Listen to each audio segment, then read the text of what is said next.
All right, we're gonna act. Look at this.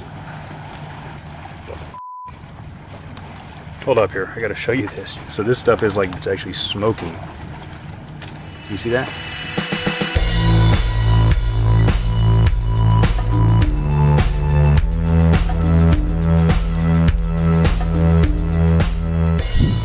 Today we are going to talk about blisters on a fiberglass hull.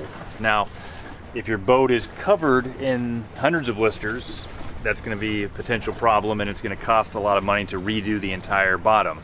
If you only have 10 or 20 blisters, that's manageable, and I'm going to show you how to deal with that. So,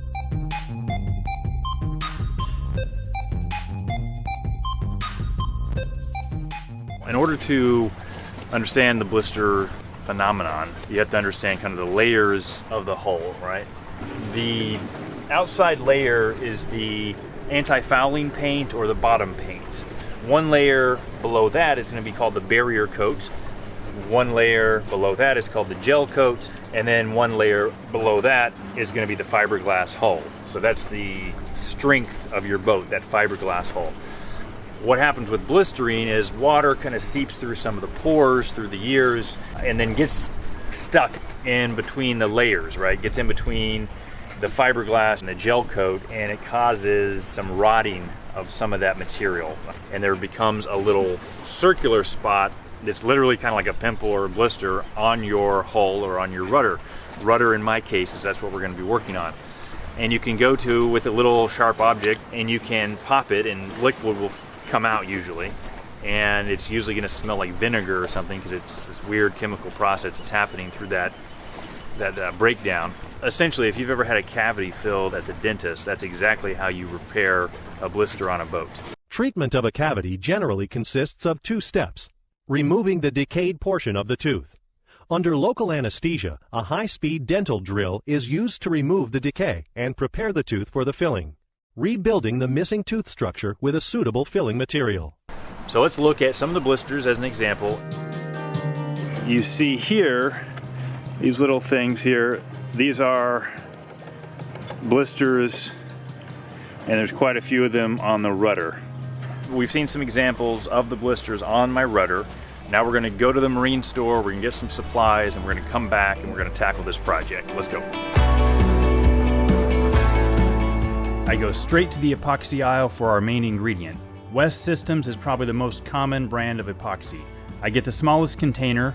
A little of this stuff goes a long way. You then have to get a hardener to mix in. This is the fast acting, which should be used in colder temperatures. It's currently summertime, so I'm going to get the slow curing hardener. I also need some colloidal silica to thicken the epoxy, and some fiberglass fabric. I already have some of this at the boat, so I don't buy it here. Let's go.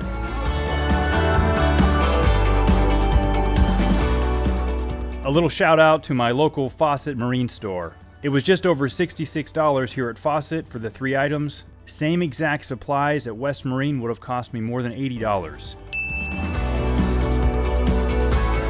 Now back to the boat. Alright, I've laid out all the supplies you'll need. A rotary sander, a face mask or respirator, a Dremel tool, a cleaning brush, optional rubbing alcohol, rubber gloves, paint brushes, disposable spoons, knives and cups, the epoxy, hardener, colloidal silica, and fiberglass fabric. Grab the sander and sand down where you have identified the blisters. You can see here it starts to reveal the rotten portion, a little circle of decay. Now grab your Dremel tool. Don't go too crazy. You don't want to go too deep, just get the rotten stuff out.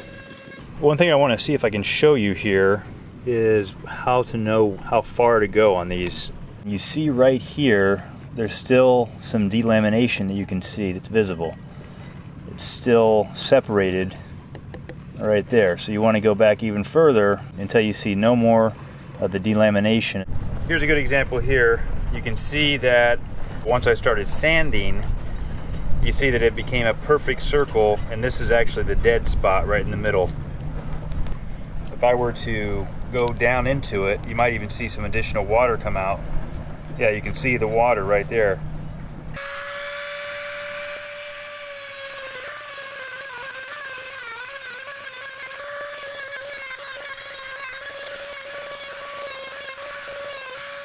Now you can see here, I did not go super deep into the fiberglass. That fiberglass is still very solid and it is not rotten. I just took out the rotten layer on top of the fiberglass. Now we're really finished with the toughest part, the sanding and the Dremel tool. Second is you have to let that area dry, because you remember it was a blister with some moisture in there, so you want to let that area dry out. Usually that's going to take a couple weeks, couple months, however much time you might have. I've heard that you can use something like a rubbing alcohol and dab it in there with a paper towel and it kind of absorbs some of the moisture. I've not tried that myself. What I've done is I've just done it a couple months in advance. That's why I'm going to finish cleaning it out right now, and I'm going to come back tomorrow and I'm going to put the epoxy in, that way I can show you for the video. Next step is to clean out all of the areas, clean out the dust and the debris from each hole, right? I know I just said let it dry over the course of a few weeks. That's for the moisture that's inside the blister. The surface water I'm spraying here will dry within an hour. So we're done with that. Now I'm going to come back tomorrow morning and we're going to get to the final stages, which is the epoxy. Next step is to mix our epoxy. You do 5 parts of the main epoxy resin to 1 part of this slow hardener.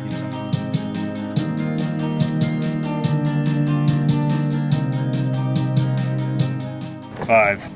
And then we're going to put one of these, 1 spoonful. Stir it for 1 minute. And you can actually feel the bottom of this cup. It's starting to get warm, because that's what happens whenever the chemical reaction happens. I'm going to start applying the epoxy, and I'm going to do a thin layer, and that's just the initial layer before we add the fiberglass cloth, which will be the next stage. But we have to wait for this to set up over the course of like a half hour so that it dries, not dries completely, and then we can apply the fiberglass cloth with another layer of this. Each time you want to put a layer, you have to mix a new batch. That's why you want to mix each batch very small. You can see there.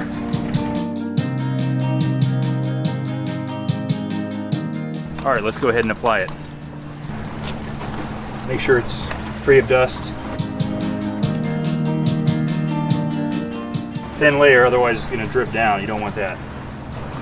Just make sure it's all in the corners.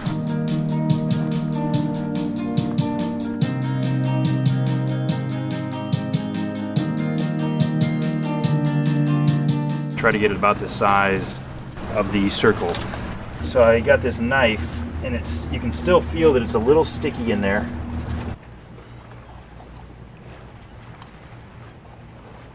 Just kind of dab it right on there. If you go to do any kind of brush strokes, it's going to move some of the fibers and pull away some of the fibers, so you don't want to do that. You just want to dab it. You want to make sure you soak it completely. So if you don't wait long enough for that initial coat, it makes it too slippery. So this is actually working really well. Just kind of dab in the corners, make sure there's no air pockets. All right, we are ready for the final step. I've sat here for about an hour, and I think we're good to go for the final stretch here, which is the colloidal silica. But before I go there, I want to make a quick note on the fiberglass fabric that I used. Not just the fabric, but the whole process. Now, to be honest with you, I think for my purposes, I didn't need that fabric. I think because the blisters were so small and I didn't grind in so deep. If it's a fairly shallow hole and you're not taking away a lot of the original fiberglass, probably no reason to use that fiberglass fabric. Anyway, same as before. Got my cup. Okay, let's mix it up, and I'll do that really quickly.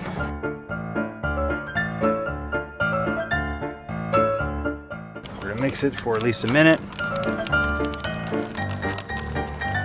So now I'm going to add in this colloidal silica. All right, it is very powdery. Let's see if I can show you here. Use as much as you need to get to the consistency you need. So I'm going to use about that much first. I'm going to stir it in. Third forkful. Now this cup is getting pretty warm on my hands because of the chemicals, so it's kind of interesting. Alright, so let's see if I can show you this. That's probably like a peanut butter, wouldn't you say? I'd say that's pretty good. I'll keep stirring it. It'll probably get a little thicker still. I wonder if I should add a little more, actually. Add about a half of what I used last time. Now we're talking. So it's pretty thick now. Alright. Just apply it and then smooth it out to where it's even right on the hole. So that way, a little later, what I'll do is I'll come back in and I'll sand it down. That way I can get the aerodynamics back in place for this rudder. See if I can zoom it in for you.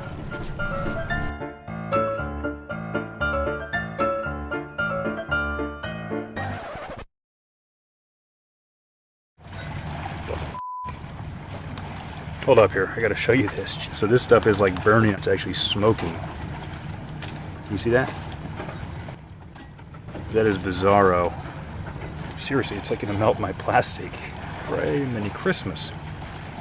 That is completely hardened now. Good night. What the freak? Alright, we're gonna act. Look at this.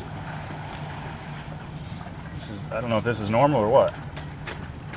I'm not gonna, unfortunately, not gonna be able to move the camera as I go because I gotta act fast here. It stopped smoking at least, so that's good.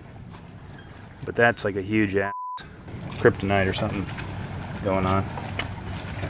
The battery just died as I was showing you the smoking colloidal silica situation I had going on, but I was able to apply to each of these holes, and now what I'm going to do is wait a couple days and I'll come in with a little block hand sander and I'll just make sure it's right in line with the curvature of this rudder. And now you can actually take something like, this is just an example, but probably is better like a wooden ruler or some kind of ruler that has a nice flex to it. You can put it up against a curved surface like this and you can press it and you can make sure the curve is perfectly in line. And you can go up and down and make sure there's no gap in between. If there is a gap, put another layer of epoxy on and just get it perfectly in line so your rudder is still aerodynamic. So anyway, thanks for watching. I hope you learned something, but I definitely learned something today in this project. Please subscribe, please like if you like the content, and we'll do more soon.